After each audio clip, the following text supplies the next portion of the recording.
Hello student, कैसे हो आप लोग। आज हम आपके लिए मैथमेटिक्स क्लास 11th एनसीईआरटी का जो सीरीज लाई हूँ उसमें complex number and quadratic equation का चैप्टर बताने वाली हूँ, जिसमें हमने क्वाड्रेटिक इक्वेशन को पहले ही कर लिया है। आप हमारे इस वीडियो को हमारे डिस्क्रिप्शन में हम लिंक आपको दे देंगे, वहां पे जाके आप देख सकते हैं। आप हमारे इस चैनल से जुड़ने के लिए हमारे चैनल को सब्सक्राइब करना मत भूलिएगा, क्योंकि इसमें हम क्लास 11th की पूरी मैथमेटिक्स पढ़ाएंगे। उसके बाद हम क्लास 12th की मैथमेटिक्स पढ़ाएंगे। इससे पहले हमने अपना 2 वीडियो अपलोड कर दिया है, आप जाके वहां से देख सकते हैं। Quadratic equation part 1, quadratic equation part 2। अगर आपको हमारा ये वीडियो पसंद आए तो लाइक करना और शेयर करना मत भूलिएगा। नोटिफिकेशन के लिए बेल आइकन की घंटी जरूर बजा दीजिएगा, ताकि आपको मेरी आने वाले नए वीडियो का नोटिफिकेशन मिल सके। तो ठीक है डियर स्टूडेंट, तो हम स्टार्ट करते हैं अपना चैप्टर कॉम्प्लेक्स नंबर। तो कॉम्प्लेक्स नंबर क्या होता है, ये क्यों आया, हम आज आपको पहले ये बताएंगे कि कॉम्प्लेक्स नंबर क्यों आया। ठीक है डियर स्टूडेंट, तो हम आपको क्वाड्रेटिक इक्वेशन में हम आपको क्या बताए थे, क्वाड्रेटिक इक्वेशन का रूट हम लोग फाइंड आउट करने के लिए एक फार्मूला बताए थे, जाके आप वहां पे देख सकते हैं। -b plus minus under root b² minus 4ac divided by 2a। यहाँ पे हमें 2 रूट मिल रहे थे, एक रियल रूट मिल रहा था, दो तरह के रूट मिल रहे थे, एक रियल रूट्स मिल रहे थे, दूसरा हमें दूसरे टाइप का इमेजिनरी रूट मिल रहा था। इमेजिनरी रूट्स मिल रहे थे। तो हमें इमेजिनरी रूट आने की वजह से, इमेजिनरी रूट कब आया, इमेजिनरी रूट तब आया जब b² माइनस 4ac की वैल्यू लेस देन 0 हुई, और रियल रूट के लिए b² माइनस 4ac की value greater than or equal to 0 हुई, तब रियल रूट आया। तो इस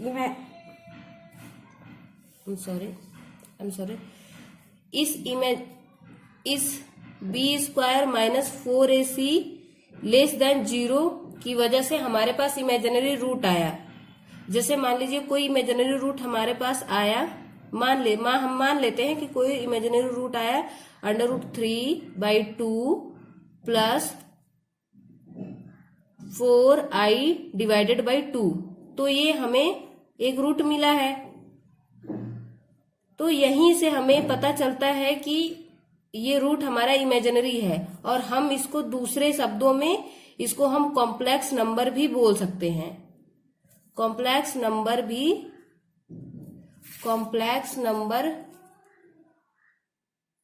बोल सकते हैं।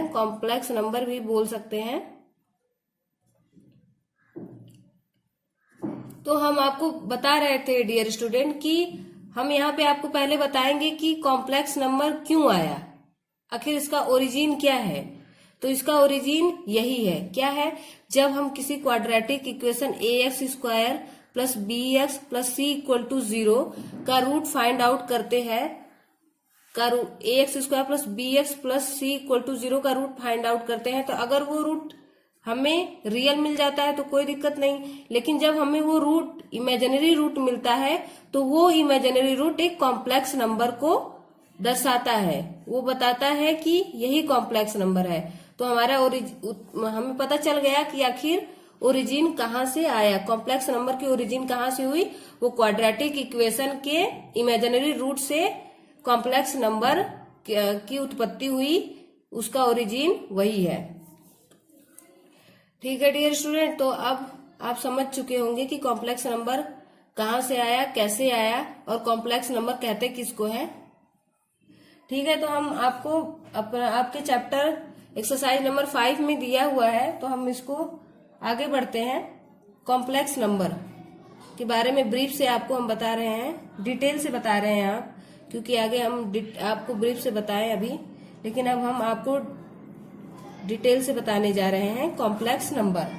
तो कॉम्प्लेक्स नंबर, जब हम किसी भी नंबर को x प्लस आई वाई के रूप में लिखते हैं तो इसको हम कहते हैं complex number. X plus I Y के रूप में लिखते हैं तो इसको कहते हैं कॉम्प्लेक्स नंबर। जैसे हमने यहाँ पे आपको बताया था रूट, ये रूट आया x equal to √3 divided by 2 plus 4i divided by 2। तो यहाँ पे हमने इसको x प्लस आई वाई के रूप में लिख लिया है। तो यहाँ पे x को हम क्या कह सकते हैं, ये रियल है तो इसको हम REZ भी कह सकते हैं, और y इमेजिनरी होता है। कॉम्प्लेक्स नंबर का जो y होता है वो इमेजिनरी पार्ट होता है। ये रियल पार्ट हुआ, ये इमेजिनरी पार्ट हुआ, इमेजिनरी पार्ट, ये इमेजिनरी पार्ट हुआ। इसको हम IMZ से भी प्रदर्शित करते हैं। ठीक है स्टूडेंट, तो हम आपको बता रहे हैं, यहाँ पे हम आपको ये बता रहे हैं कि इमेजिनरी रूट आने की वजह क्या है। जब अंडर रूट के अंदर निगेटिव वैल्यू आ जाती है, जब अंडर रूट के अंदर निगेटिव वैल्यू आ जाती है तो हमें इमेजिनरी रूट फाइंड आउट होता है। इसका मतलब हमें कॉम्प्लेक्स नंबर फाइंड आउट होता है।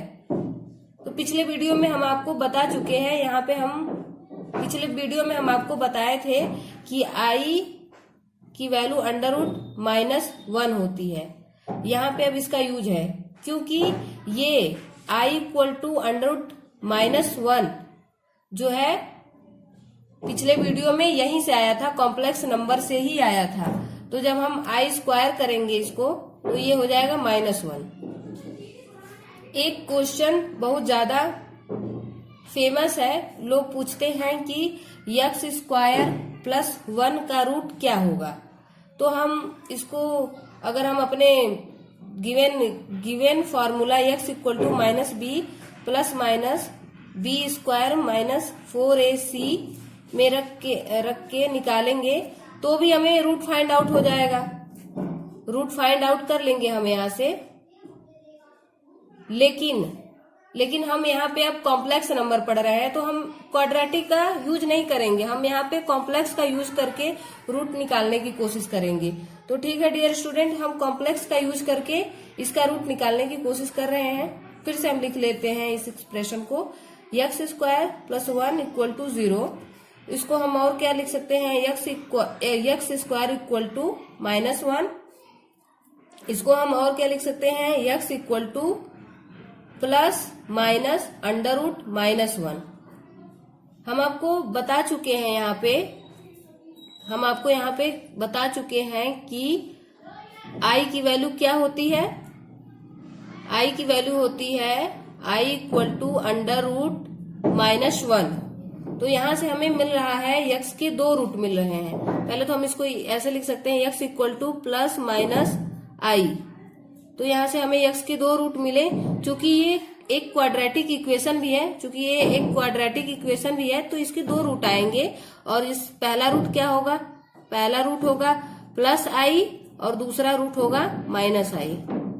तो डियर स्टूडेंट, अब आप इस चीज को समझ चुके होंगे, क्योंकि लोग अक्सर पूछते रहते हैं और बुक में भी दिया रहता है कि कैसे हम x स्क्वायर प्लस 1 का रूट फाइंड आउट करें। तो आप यहाँ पे आप समझ चुके होंगे। ठीक है डियर स्टूडेंट, तो हम आपको कुछ और बताने जा रहे हैं। पहले हम आपको बता रहे हैं कि कॉम्प्लेक्स नंबर का कुछ एग्जाम्पल दे रहे हैं आपको। जैसे 1 प्लस i रूट 3, ये एक कॉम्प्लेक्स नंबर है। ये भी एक complex root 3 plus i root 2, ये भी एक कॉम्प्लेक्स नंबर है। तो मेनली हम आपको ये बताने की कोशिश कर रहे हैं कि कोई भी फंक्शन जब x प्लस आई वाई के रूप में लिखा रहता है तो इसी को हम कहते हैं कॉम्प्लेक्स नंबर। इसी को हम क्या कहते हैं, कॉम्प्लेक्स नंबर कहते हैं। और जिसमें कि x जो होता है रियल होता है REZ, और y होता है इमेजिनरी। इसको हम इमेजिनरी z से भी दिखा सकते हैं, बता सकते हैं। ठीक है डियर स्टूडेंट, तो अब हम इसकी कुछ प्रॉपर्टी आपको बताने वाले हैं कि जब दो कॉम्प्लेक्स नंबर एक दूसरे के बराबर होते हैं, 2 कॉम्प्लेक्स नंबर इक्वल होते हैं, जब 2 इक्वल होते हैं तो हम उसको कैसे सॉल्व करते हैं, उस क्वेश्चन को हम कैसे सॉल्व करते हैं, तो हम आपको दिखा रहे हैं। एक x की value a plus I B है, नहीं सॉरी z की value a plus I B है, दूसरे z की value x plus I Y है। तो ये दोनों कॉम्प्लेक्स तभी एक दूसरे के बराबर होंगे जब a plus I B equal to X plus I Y. तो ये तभी एक दूसरे के बराबर होंगे जब a की वैल्यू x के बराबर होगी और b की वैल्यू y के बराबर होगी। इसका मतलब होता है कि इस z इक्वल टू a का रियल पार्ट इस z इक्वल टू x के रियल पार्ट के बराबर होना चाहिए, इस z equal to I B का इमेजिनरी पार्ट इस z equal to I Y के बराबर होना चाहिए। मतलब रियल पार्ट आपस में बराबर होने चाहिए, रियल पार्ट आपस में बराबर होने चाहिए, यहाँ पे इमेजिनरी पार्ट भी बराबर होने चाहिए। यही हम आपको समझा रहे हैं कि कब दो इमेजिनरी नंबर्स एक दूसरे के इक्वल होते हैं, कब दो कॉम्प्लेक्स एक दूसरे के इक्वल होते हैं। एक दूसरे के इक्वल तब होते हैं जब उसके रियल पार्ट के इक्वल होता है, जब उसका इमेजिनरी पार्ट के इक्वल होता है। ठीक है डियर स्टूडेंट, तो इस पे हम आपको कुछ क्वेश्चन भी बता दे रहे हैं एग्जाम्पल के लिए। जैसे मान लेते हैं, ये क्वेश्चन ले रहे हैं, क्या है 4x plus I 3x minus Y. नहीं डियर स्टूडेंट, ये माइनस नहीं है, ये मल्टीप्लाई है, sorry. Equal to 3 plus I into 6। ये एक दूसरे के बराबर कब होंगे, जब 4x की वैल्यू 3 के इक्वल हो जाएगी और 3xy की वैल्यू 6 के इक्वल हो जाएगी। तो यहां से हमें x की वैल्यू क्या मिल जाएगी 3/4 और दूसरी यहाँ पे हमें y की वैल्यू क्या मिलेगी 6/3x। तो यहाँ से हम अगर x की वैल्यू रखते हैं तो 6 इंटू 3 इंटू 3/4 करेंगे, तो इसको हम सॉल्व कर लेते हैं। 3 2 जा और 4 2 जा 8 डिवाइडेड बाई 3। तो यहाँ से हमें x और y की वैल्यू फाइंड आउट हो गई। तो इस तरह का अक्सर जब क्वेश्चन पूछता है, कहता है कि दो कॉम्प्लेक्स नंबर एक दूसरे के बराबर है, तो आप जब दो कॉम्प्लेक्स नंबर एक दूसरे के बराबर है तो आप फाइंड आउट कीजिए x की वैल्यू। तो आप रियल पार्ट के इक्वल कर देंगे, इमेजिनरी पार्ट को इमेजिनरी पार्ट के इक्वल कर देंगे, इस तरह आपको वैल्यू मिल जाएगी। ठीक है डियर स्टूडेंट, तो अब हम आपको आगे बता रहे हैं कुछ property algebra of complex number, और एलजेब्रा ऑफ कॉम्प्लेक्स नंबर बता रहे हैं।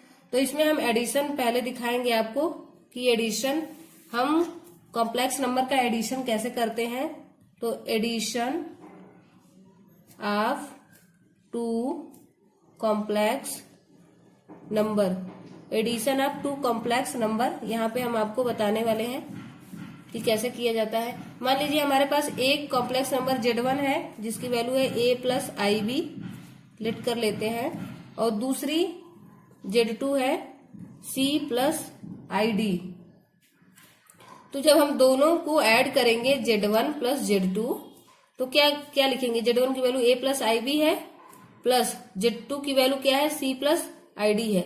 इसको हम रीअरेंज करेंगे तो a plus C real part को एक साथ कर ले रहे हैं और इमेजिनरी पार्ट को एक साथ कर ले रहे हैं। आई दोनों में है तो आई कॉमन ले रहे हैं, b प्लस डी। तो यहाँ पे हमें क्या देखने को मिल रहा है, हमें यहाँ पे देखने को ये मिल रहा है कि addition of two complex number always complex number ही होगा। जब दो कॉम्प्लेक्स नंबर का एडिशन करते हैं तो एक कॉम्प्लेक्स नंबर ही मिलेगा। ये यहां से हमें दिख रहा है, कॉम्प्लेक्स नंबर ही हमें फाइंड आउट हुआ। ठीक है, तो हम आपको एडिशन पे कुछ प्रॉपर्टी बताने जा रहे हैं कि एडिशन की क्या क्या प्रॉपर्टी होती है। जैसे पहली प्रॉपर्टी हमारी है एडिशन की, क्या है पहली प्रॉपर्टी, द क्लोजर लॉ, पहला है the closure law, closure law है। अब हम आपको बताने जा रहे हैं कि आखिर ये क्लोजर लॉ क्या होता है। तो इसमें the sum of two complex number is a complex number that is Z1 plus Z2 is a complex number for all complex number Z1 and Z2। ये हम आपको पहले ही बता चुके हैं कि जब दो कॉम्प्लेक्स नंबर का सम करते हैं तो वो एक कॉम्प्लेक्स नंबर ही मिलता है। क्लोजर लॉ यही बताता है, कॉम्प्लेक्स नंबर ही मिलता है, ये क्लोजर लॉ बताता है, जो कि हम पहले आपको अभी बताए हैं। अब दूसरी चीज क्या कह रहा है, दूसरी चीज कह रहा है the cumulative law, the cumulative नहीं क्युमुटेटिव है, क्युमुटेटिव लॉ। क्युमुटेटिव लॉ क्या है ये हम आपको बता रहे हैं, आप ध्यान से देखिए। For any two complex number Z1 and Z2, Z1 plus Z2 equal to Z2 plus Z3। कोई भी दो कॉम्प्लेक्स नंबर है Z1 equal to A plus IB, Z2 equal to C plus ID, तो Z1 प्लस Z2 का सम Z2 plus Z1 के equal होगा। ये हमारा क्या कौन बताता है, कम्यूटेटिव लॉ, कम्यूटेटिव लॉ बताता है। इसको आप ऐड कर लेंगे तो आपको पता चल जाएगा कि Z1 plus Z2 equal to Z2 plus Z1 होता है। ऐड करने के बाद पता चल जाएगा, आप ऐड कर लीजिएगा। वैसे यहाँ पे हम ऐड कर दे रहे हैं आपके लिए। A plus IB plus C plus ID equal to Z2 C plus ID plus Z1 की वैल्यू हो जाएगी A प्लस IB। तो इसको भी हम अरेंज करते हैं, दोनों को अरेंज कर ले रहे हैं। A plus C plus I common लेंगे, रियल पार्ट को रियल पार्ट में ऐड किया, इमेजिनरी पार्ट को इमेजिनरी पार्ट में ऐड किया, B प्लस D। यहाँ पे भी हम रियल पार्ट को रियल पार्ट से ऐड करेंगे और इमेजिनरी पार्ट को इमेजिनरी पार्ट में ऐड करेंगे। तो हमें यहाँ देखने को मिल गया कि दोनों साइड इक्वल वैल्यू हमें मिली है। हम इसको ये भी लिख सकते हैं A plus C plus I B plus D। तो यही कम्यूटेटिव लॉ यही बताता है कि दो कॉम्प्लेक्स नंबर का sum Z1 plus Z2 equal to Z2 plus Z1 हम लिख सकते हैं अगर हमें जरूरत पड़ी तो। अब हम आपको तीसरा लॉ बताने वाले हैं जो कि है एसोसिएटिव लॉ, थर्ड लॉ है। ऐसे ही सारे लॉ प्रूफ हो जाएंगे अगर आप कोशिश करेंगे तो, बाकी हम आपको बता दे रहे हैं। एसोसिएटिव लॉ, एसोसिएटिव लॉ क्या है, जब हमारे पास तीन कॉम्प्लेक्स नंबर दिया होता है Z1, Z2, Z3, तो हम इसको इन तीनों का सम करते हैं Z1 plus Z2 plus Z3। तो इसे हम ऐसे भी लिख सकते हैं, इसको हम क्या लिख सकते हैं, इसको हम ऐसे भी लिख सकते हैं कि Z1 plus Z2 plus Z3। ये काफी इजी है। Z1 प्लस Z2 को ब्रैकेट में बंद करके Z3 equal to Z1 plus bracket में Z2 प्लस Z3, ये एक दूसरे के इक्वल होंगे। इसको भी आप जैसे हमने ऊपर आपको कुमुलेटिव लॉ करके दिखाया है, आप करके चेक कर सकते हैं, बहुत ज्यादा टफ नहीं है।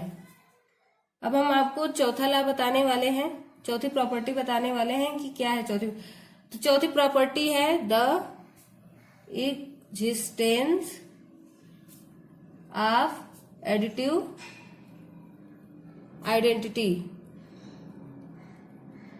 ये क्या होती है स्टूडेंट, हम आपको बता रहे हैं। ये होती है there exist the complex number 0, एक कॉम्प्लेक्स नंबर हम ले लेते हैं 0 plus 0i, called the additive identity or the zero complex number such that for every complex number z plus 0 equal to 0।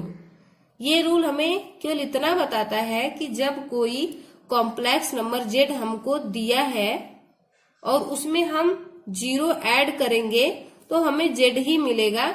ये रूल केवल यही बताता है, इससे ज्यादा कुछ और नहीं बताता है। The existence of additive identity, इसका मतलब है कि जब हम, तो डियर स्टूडेंट हमने आपको क्वेश्चन बता दिया, एक एग्जांपल लेके डिस्ट्रीब्यूटिव लॉ को प्रूव कर दिया। फर्स्ट नंबर हमने प्रूव कर दिया, अब सेकंड नंबर आप उसी एग्जाम्पल के थ्रू सेकेंड नंबर वाला भी आप प्रूफ कर सकते हो। अब इसके बाद हम आप लोगों को बताएंगे division of two complex number. Division of two complex numbers. Dear student, अगर आप लोग हमारे इस चैनल पे नए हैं तो आप हमारे चैनल को सब्सक्राइब करना, लाइक करना और शेयर करना मत भूलिएगा, और बेल आइकन को भी प्रेस कर दीजिएगा ताकि नए नए वीडियो का नोटिफिकेशन आपके पास पहुंच जाए। इसमें हम आपको पूरी मैथमेटिक्स एनसीईआरटी की कवर करेंगे। ठीक डियर स्टूडेंट, तो अब हम बताने वाले हैं division of two complex number. हमने आपको एडिशन बता दिया, सब्सट्रैक्शन बता दिया, मल्टीप्लीकेशन बता दिया, अब डिवीजन बताने वाले हैं। तो division given any two complex number Z1 and Z2। Z1 and Z2 कोई भी दो कॉम्प्लेक्स नंबर गिवन है। डियर स्टूडेंट, तो इसका डिवीजन को हम कैसे डिनोट करते हैं? डिवीजन को हम इस क्वोशेंट भी कहते हैं, the quotient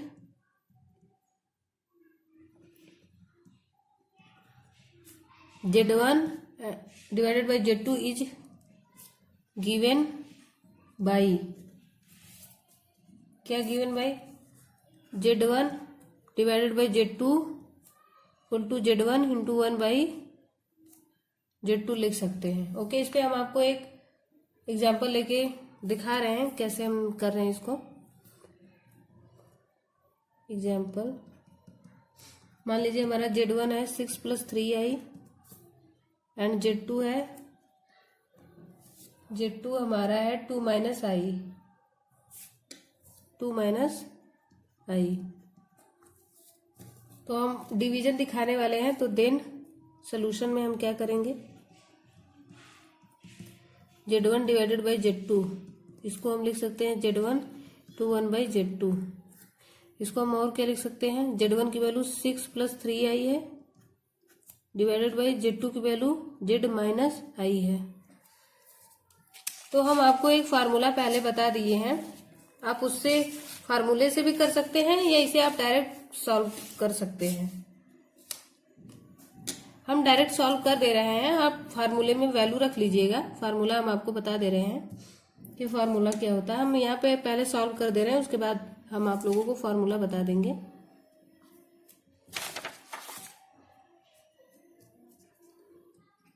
Z1 divided by Z2 6 + 3i divided by Z1 - i। अब इसमें मल्टीप्लाई कर दे रहे हैं Z + i divided by Z + i। इस तरह के क्वेश्चन में हम, अगर ऐसा क्वेश्चन डिवीजन का दिया रहता है तो हम जो डिनोमिनेटर में दिया होता है उसी का केवल यहाँ पे जो इमेजिनरी के साथ होता है उसका साइन बदल के उसी का मल्टीप्लाई कर देते हैं, साइन चेंज कर देंगे। जैसे यहाँ माइनस है तो प्लस कर देंगे, अगर यहाँ प्लस रहेगा तो माइनस से डिवाइड और मल्टीप्लाई दोनों कर देते हैं। बस यही है। इसको सॉल्व कर लेंगे तो आप इजिली इसको Z1 डिवाइडेड बाई Z2 को फाइंड आउट कर सकते हैं। हम आपको ये बता देना चाहते हैं कि फार्मूला याद करने से अच्छा है कि आप ये ट्रिक जान जाइए कि क्या करते हैं। Z1 डिवाइडेड बाई Z2 निकालने के लिए जो डिनोमिनेटर में दिया जाता है उसी का मल्टीप्लाई डिवाइड कर देते हैं। बस यहाँ पे इमेजिनरी के पहले, आयटा के पहले जो साइन होता है माइनस का तो प्लस से मल्टीप्लाई करते हैं, और प्लस का साइन होता है तो माइनस से मल्टीप्लाई करते हैं। तो देखिए मल्टीप्लाई करने के बाद क्या हमें मिल रहा है? 6 × 2 = 12 प्लस 3 आयटा प्लस 6 × 2 = 6 से मल्टीप्लाई पहले कह रहा है। 6 × 2 = 12, 6i plus 3 2 = 6i plus 3 eta square divided by इसका Z स्क्वायर हो जाएगा। नहीं, Z नहीं है, ये 2 है। सॉरी, अगर Z इसको बोल दिया है तो ये 2 है। तो 2 2 = दोनों 2 है। 2 2 = 4 plus 2 eta minus 2 eta minus eta square. तो इसको हम सॉल्व कर रहे हैं, क्या मिल रहा है हमें? 12 plus 12 eta plus 3 eta square divided by, ये कट जाएगा 4 माइनस, ये आयटा स्क्वायर की वैल्यू होती है -1 हो जाएगा। अब Z1 डिवाइडेड बाई Z2 को हम क्या लिख सकते हैं, यहाँ पे देखिए 12 प्लस 12 आयटा, यहाँ पे -3 हो जाएगा क्योंकि आई स्क्वायर की वैल्यू -1 हो जाती है। यहाँ पे 4 माइनस माइनस प्लस हो जाएगा, 5 हो जाएगा। तो इसकी वैल्यू क्या आई Z1 डिवाइडेड बाई Z2 की 1/5, 12 में से 3 जाएगा 9 प्लस 12 आयटा। यहाँ से हमें ये भी देखने को मिल रहा है कि ये एक कॉम्प्लेक्स नंबर ही है, जैसे कि एडिशन में, सब्सट्रैक्शन में और मल्टीप्लिकेशन में हम पाए हैं, वैसे यहाँ भी ये एक कॉम्प्लेक्स नंबर है। अब चलिए डियर स्टूडेंट, हम आपको कुछ और बताते हैं आगे का कॉन्सेप्ट। आगे नेक्स्ट कॉन्सेप्ट हमारा है पावर ऑफ आई। क्या है हमारा पावर ऑफ आई? ये बहुत ज्यादा इम्पोर्टेंट है क्योंकि ये क्वेश्चन सॉल्व करने में बहुत ज्यादा हमारी हेल्प करता है। जैसे हम ले लेते हैं आई क्यूब, तो आई क्यूब को हम और कैसे ब्रेक कर सकते हैं, आई स्क्वायर इंटू आई। ओके, तो आई स्क्वायर की वैल्यू हमें पता है कि -1 होती है इंटू आयटा, तो iota cube equal to minus iota. ये आप थोड़ा सा देखिएगा ध्यान से। तो डियर स्टूडेंट, अब हम आयटा के पावर 4 ले रहे हैं, चलिए यहाँ ले लेते हैं आयटा के पावर 4। तो इसको हम और क्या लिख सकते हैं, iota square into iota square. तो iota power 4 equal to, iota square की वैल्यू -1 होती है, आयटा स्क्वायर की वैल्यू -1 होती है, तो आयटा पावर 4 की वैल्यू क्या हुई,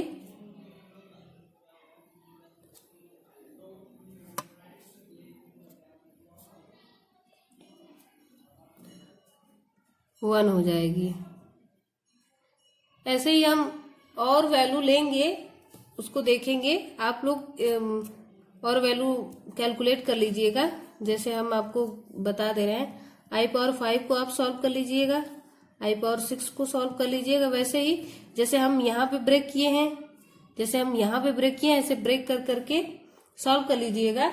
एक हम आपको जनरल फॉर्म बता दे रहे हैं आयटा का, ताकि आप लोगों को दिक्कत ना हो कहीं भी समझने में। In general, for any integer के, आयटा पावर 4 के इक्वल टू 1 होता है। के की वैल्यू कुछ भी हो सकती है, माइनस इनफाइनाइट, -1, 0, 1 प्लस इनफाइनाइट, कुछ भी हो सकती है के की वैल्यू। यहाँ पे आप रखेंगे, जैसे के की वैल्यू अगर 1 आप लोग रख रहे हैं तो 1 है, यहाँ से हमने आपको दिखाया है, ऐसे ही आप रख के निकाल सकते हैं। ऐसे ही हम दूसरा बता रहे हैं क्या होगा जनरल फॉर्म, आयटा के पावर 4 के प्लस 1, इसकी वैल्यू हो जाएगी आयटा। इसको हम आपको प्रूफ करके अभी दिखा रहे हैं। आयटा के पावर 4 के इंटू आयटा हम लिख सकते हैं, और हमें पता है कि आयटा के पावर 4 के की वैल्यू कितनी है, 1 होती है, into eta. That means eta के पावर 4 के प्लस 1 को हम क्या लिख सकते हैं, आयटा।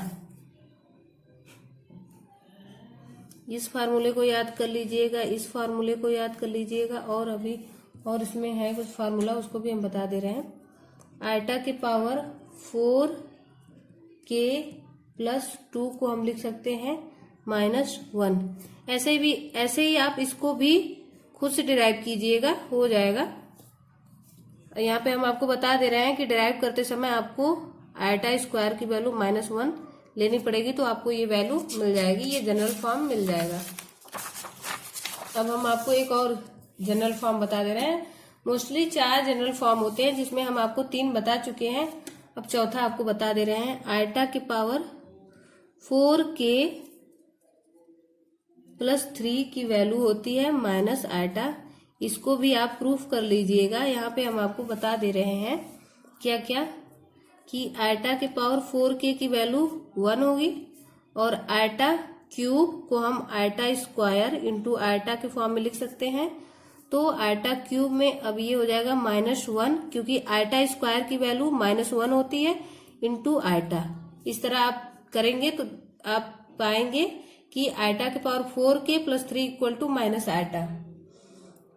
ठीक है डियर स्टूडेंट, तो हमने आपको पावर के बारे में बता दिया, आई के पावर के बारे में बता दिया। इसको आप प्रैक्टिस कर लेंगे तो आपके लिए इजी हो जाएगा, और ये बहुत ज्यादा इम्पोर्टेंट है। एक चीज और हम आपको बता रहे हैं अब इसके बाद, the square roots of a negative real number. Square roots of a negative real number. जैसे हम मान लेते हैं हमारे पास negative real number, let suppose negative real number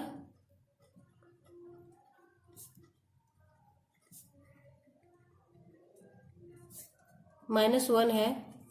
तो इसका अगर हम रूट करते हैं -1, तो ये किसके बराबर हो जाता है? ये जो है आयटा के बराबर हो जाता है। किसके बराबर हो जाता है? आयटा के बराबर हो जाता है। इसका मतलब हम ये कह सकते हैं कि माइनस आयटा का स्क्वायर, इसका मतलब हम इसे ये कह सकते हैं कि माइनस आयटा का square equal to -1। That means iota का स्क्वायर इक्वल टू -1। यहां से हमें ये प्रूफ हो गया, यहां से हम ये प्रूफ कर दिए कि आयटा का स्क्वायर कैसे -1 होती है।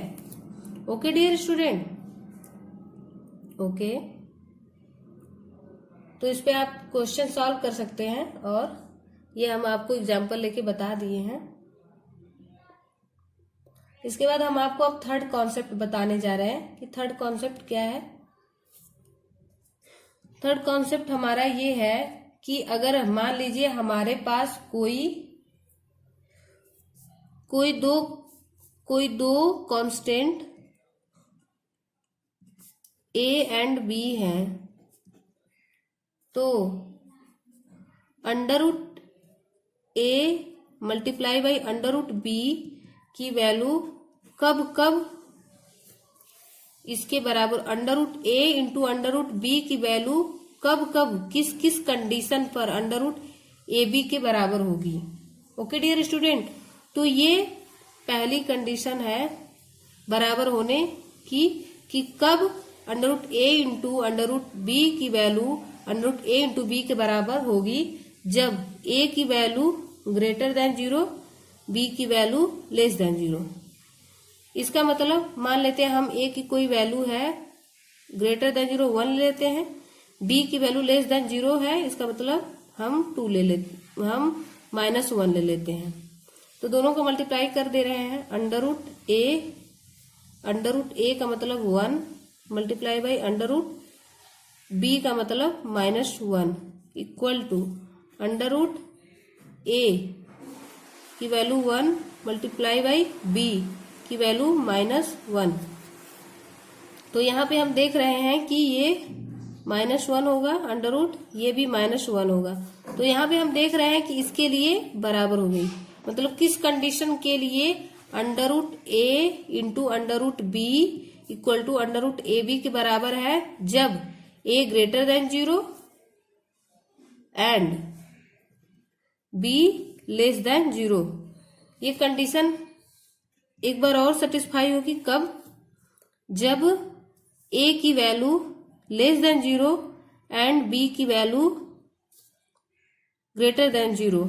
आप इसको देख सकते हैं, आप यहाँ पे वीडियो को पॉज कीजिए और कोई भी वैल्यू a की लीजिए जो लेस देन 0 हो, b की कोई भी वैल्यू लीजिए जो ग्रेटर देन 0 हो। उसके लिए आप लोग देखेंगे कि under root A into under root B equal to under root A B find out हो जाएगा। एक थर्ड कंडीशन है और जिसके लिए ये वैल्यू फाइंड आउट हो सकती है।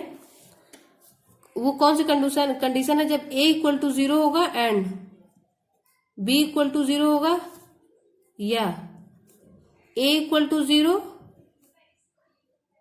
एंड b कुछ भी हो सकता है, एनीथिंग, एनी वैल्यू, या a कोई वैल्यू होगी और एंड b इक्वल टू 0, कोई वैल्यू b इक्वल टू 0, तब भी ये कंडीशन सेटिस्फाई हो जाएगी। a into under root B equal to under root A B, यहाँ पे भी ये सेटिस्फाई हो जाएगी। लेकिन केवल एक कंडीशन ऐसी आती है जहां पे ये सेटिस्फाई नहीं होता है।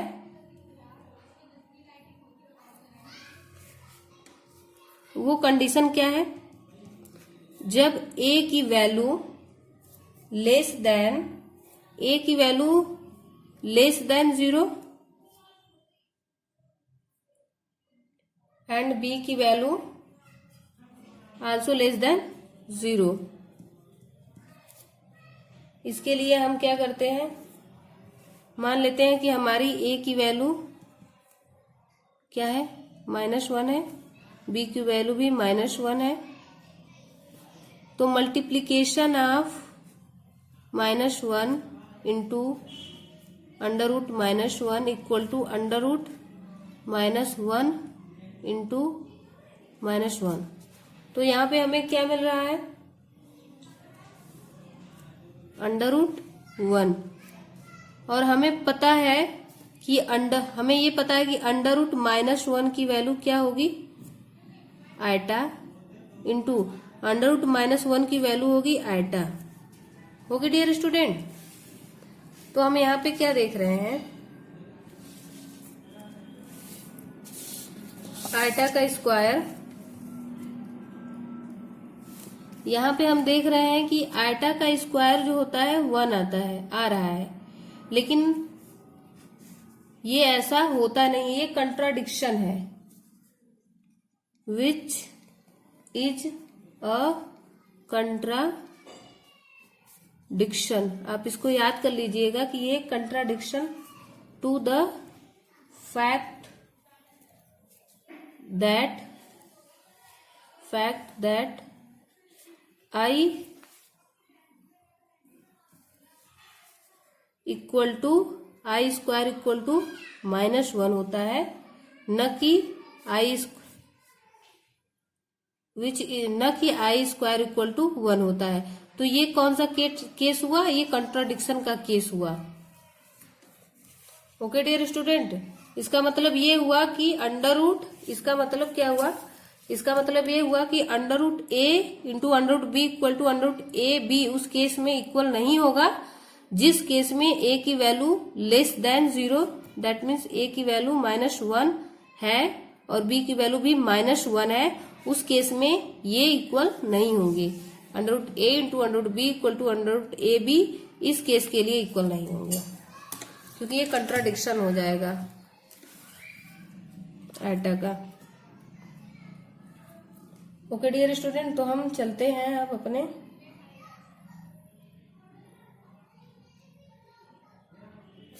तो हम आपको फिर से इसको लिख के बता दे रहे हैं कि क्या है यहाँ पे। Therefore under root A into under root B not equal to under root A B if both A and B are negative real number.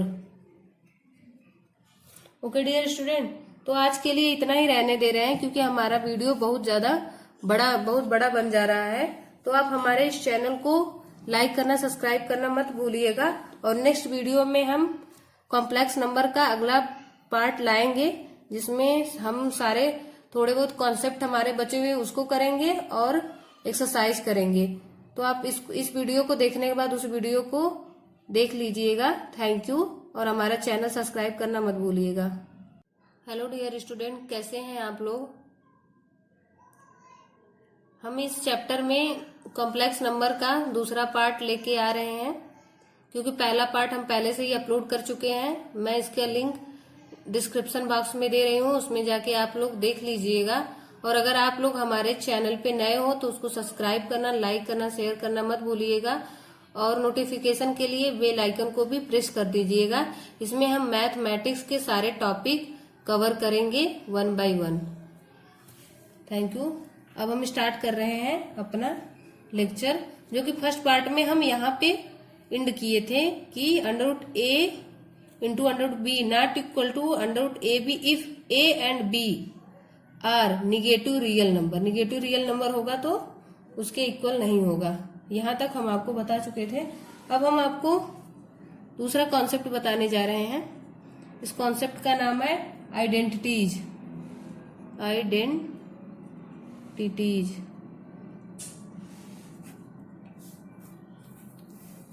यहाँ पे हम आपको प्रूफ करके भी दिखाएंगे। जैसे पहला है आइडेंटिटीज, पहला Z1 प्लस Z2 दो रियल नंबर है, इसका स्क्वायर जो होगा किसके बराबर होगा? Z1 का स्क्वायर प्लस Z2 का square plus 2Z1 into Z2। Z1 and Z2 are complex numbers. Proof अब हम करना स्टार्ट करते हैं। प्रूफ हमारे पास क्या है? Z1 प्लस Z2 का स्क्वायर। अब इसको हम क्या लिख सकते हैं? Z1 plus Z2 into Z1 plus Z2 लिख सकते हैं। उसके बाद हम मल्टीप्लाई करेंगे Z1 plus Z2 into Z1 plus Z1 plus Z2 equal to Z2। ये डिस्ट्रीब्यूटिव लॉ है, जो कि हम आपको डिस्ट्रीब्यूटिव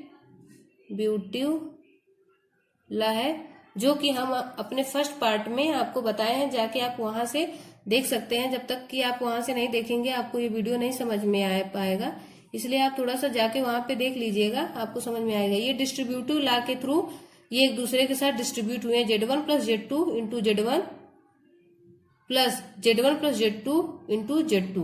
अब इसको आगे हम और सिंप्लीफाई करते हैं, तो और ज्यादा सिंप्लीफाई करेंगे तो Z1 का square plus Z2 Z1 plus Z1 Z2 plus Z2 का square.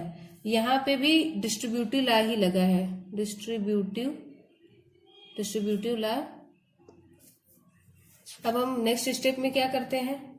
Z1 square plus Z2 into Z1 plus Z1 into Z2 plus Z2 का स्क्वायर। यहाँ पे हमने क्यूमुलेटिव लॉ ऑफ मल्टीप्लिकेशन लगाया है, क्यूम्यूटेटिव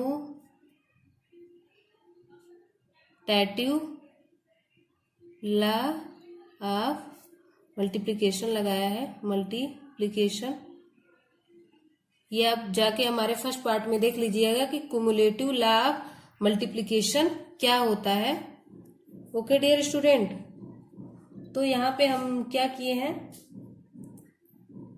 according to commutative law of multiplication Z1 square plus 2Z1 Z2 plus Z2 square. Commutative law of multiplication होता है Z1 into Z2 equal to Z2 into Z1 होता है। अब जाके हमारे फर्स्ट पार्ट में देख सकते हैं कॉम्प्लेक्स नंबर के, जो कि हम डिस्क्रिप्शन में उसकी लिंक आपको प्रोवाइड कर चुके हैं। ओके डियर स्टूडेंट, तो आगे हमें यही प्रूफ करना था। क्या हमें प्रूफ करना था? Z1 प्लस Z2 का whole square equal to Z1 का स्क्वायर प्लस Z2 का square plus 2Z1 Z2। Z1 का स्क्वायर प्लस Z2 का स्क्वायर प्लस 2Z1 Z2। यहाँ पे हमने प्रूफ कर दिया Z1 प्लस Z2 का whole square equal to Z1 का square plus 2Z1 Z2 plus Z2 का स्क्वायर। ऐसे ही अदर्स आइडेंटिटी है, उसको भी आपको प्रूव करना पड़ेगा। हम आइडेंटिटी लिख दे रहे हैं, ये जस्ट जैसे हमने इसको प्रूव किया है डिस्ट्रीब्यूटिव लॉ लगा के, कम्यूटेटिव लॉ ऑफ मल्टीप्लिकेशन लगा के, ऐसे ही आप इन सारे आइडेंटिटीज को भी प्रूव कर सकते हैं। हम लिख दे रहे हैं कौन कौन सी आइडेंटिटी प्रूव करना है। आप यहाँ पे अपने वीडियो को थोड़ा पॉज कीजिएगा और प्रूफ कर लीजिएगा। ये ज्यादा टफ नहीं है, ज्यादा कठिन नहीं है, आप लोग बहुत इजी वे से कर सकते हैं। बस आप लोगों को distributive law, commutative law of multiplication पता होना चाहिए कि कैसे लगाते हैं, कब लगाते हैं। Z2 का क्यूब इक्वल टू Z1 का cube plus 3 Z1 square Z2 square plus 3 Z1 Z2 का स्क्वायर प्लस Z2 का क्यूब। ये है दूसरा। ये थर्ड नंबर है Z1 माइनस Z2 का क्यूब इक्वल टू Z1 का क्यूब माइनस 3 Z1 का स्क्वायर Z2 का स्क्वायर प्लस 3 Z1 Z2 का स्क्वायर माइनस Z2 क्यूब। आप प्रूफ कर लीजिएगा इसको। वैसे इसके सारे रूल को, सारे आइडेंटिटी को याद कर लीजिएगा, वहां पे आपको ये क्वेश्चन में हेल्प करेगा। Z1 plus Z2 into Z1 minus Z2 का स्क्वायर, नहीं sorry Z1 minus Z2। In fact, many other identity which are true for all real number can be proved to be true for all complex number। इसका मतलब जितना भी ये identity है, हम लिख दे रहे हैं, आप समझ जाइए। In fact, many other identities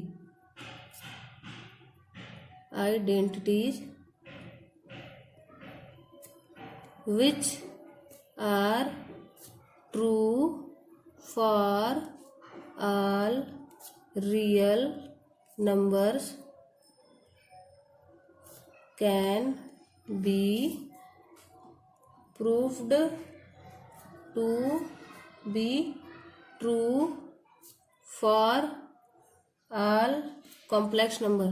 यहाँ पे इसका कहने का मतलब है कि बहुत सारे जो रियल नंबर के साथ हम लोग आइडेंटिटी प्रूफ करते हैं, वो आइडेंटिटी कॉम्प्लेक्स नंबर पे भी अप्लाई होती है। यहाँ पर इस स्टेटमेंट का केवल इतना ही मतलब है।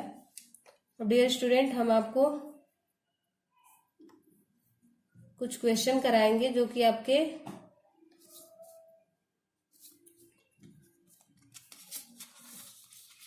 डियर स्टूडेंट, अभी हम आपको एक और कॉन्सेप्ट बता दे रहे हैं, उसके बाद हम आपको क्वेश्चन कराएंगे आपके एक्सरसाइज 5.1 का। पहले एक और, बस एक आखिरी कॉन्सेप्ट है, इसे आप लोग बस समझ लीजिए। ये बहुत इंपॉर्टेंट कॉन्सेप्ट भी है। क्या concept? The modulus and the conjugate of a complex number. ये मोस्ट इम्पोर्टेंट है, इसे आप ध्यान से पढ़िए, ध्यान से देखिए और इसको याद भी कर लीजिएगा समझ के। क्या है? The modulus and conjugate of complex number. मान लीजिए हमारे पास complex number z equal to a plus I B है, तो इसका मॉडुलस, z का मॉडुलस क्या होगा? Mod of z। ये क्या होगा? Modulus of z। Mod of z equal to modulus of z होगा। और ये डिफाइंड किसके लिए होता है? Non negative real number.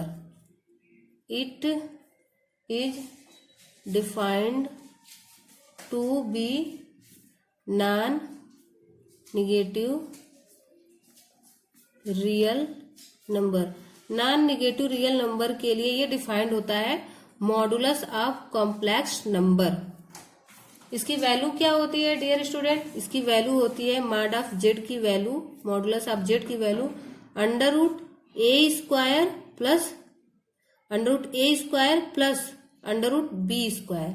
ये मॉडुलस ऑफ जेड की वैल्यू होती है जो कि डिफाइन करती है नॉन निगेटिव रियल नंबर को। ओके डियर स्टूडेंट, तो अब हम आपको कॉन्जुगेट बताने वाले हैं कि कॉन्जुगेट क्या होता है। कॉन्जुगेट ऑफ जेड, इसको हम डिनोट करते हैं, डिनोटेड एज जेड बार। ये क्या होता है कि कोई भी कॉम्प्लेक्स नंबर दिया है, मान लीजिए Z equal to A plus I B, तो उसका कॉन्जुगेट जेड बार क्या होता है? ए माइनस आई बी। यहाँ पे केवल ये साइन चेंज हो जाता है। कौन सा साइन? जो साइन ए प्लस मतलब इमेजिनरी नंबर के पहले जो होता है, इमेजिनरी पार्ट के पहले जो साइन होता है वो साइन चेंज हो जाता है, तो वो उसका कॉन्जुगेट हो जाता है। यहाँ पे अगर ये माइनस दिया होता है, जैसे जेड इक्वल टू अगर दिया होता है ए माइनस आई बी, तो इसका कॉन्जुगेट हो जाता है ए प्लस आई बी। ओके डियर स्टूडेंट, तो हम आपको एक एग्जाम्पल लेके बता दे रहे हैं मॉडुलस के बारे में भी और कॉन्जुगेट के भी बारे में। जैसे जेड इक्वल टू मान लीजिए हमारे पास 3 प्लस आई है, तो modulus of Z equal to under root 3 का स्क्वायर, इसको हम और इलेबोरेट कर रहे हैं तो 3 प्लस 1 इंटू आई लिख सकते हैं। कंपेयर करेंगे तो ये ए की वैल्यू हो जाएगी प्लस ये बी की वैल्यू 1 हो जाएगी। तो क्या होता है modulus of Z equal to a square plus b square. A 3 है, बी 1 है, तो मॉडुलस ऑफ जेड हमें क्या मिला, under root 9 plus 1 equal to under root 10। Okay dear student, अब हम आपको बताने वाले हैं कॉन्जुगेट के बारे में कि कॉन्जुगेट, किसी भी कॉम्प्लेक्स नंबर का कॉन्जुगेट कैसे हम फाइंड आउट करते हैं। मान लीजिए कोई कॉम्प्लेक्स नंबर है जेड इक्वल टू 3, यही ले लेते हैं एग्जाम, 3 प्लस आई। अब इसका कॉन्जुगेट क्या होगा, कॉन्जुगेट होगा z bar. Okay dear student, z bar that mean 3 plus i bar. इसका मतलब हम आपको बताए हैं कि जब हम कॉन्जुगेट निकालते हैं किसी भी कॉम्प्लेक्स का तो ये चिन्ह बदल जाता है। अगर यहाँ प्लस है तो माइनस हो जाएगा, माइनस रहेगा तो प्लस हो जाएगा, 3 माइनस आई, ये हो जाएगा आपका कॉन्जुगेट। ओके डियर स्टूडेंट, तो ऐसे हमें पता चल गया कि मॉडुलस ऑफ जेड क्या होता है, कॉन्जुगेट ऑफ जेड क्या होता है। ओके डियर स्टूडेंट, तो अब हम आप लोगों को एक और चीज बताने वाले हैं। Multiplicative inverse of non zero complex number is given by, हम आपको बता रहे हैं, एक कॉन्सेप्ट है यहाँ पे, आप थोड़ा सा इसको ध्यान से देखिएगा। The multiplicative inverse of non zero complex number Z is given by Z inverse.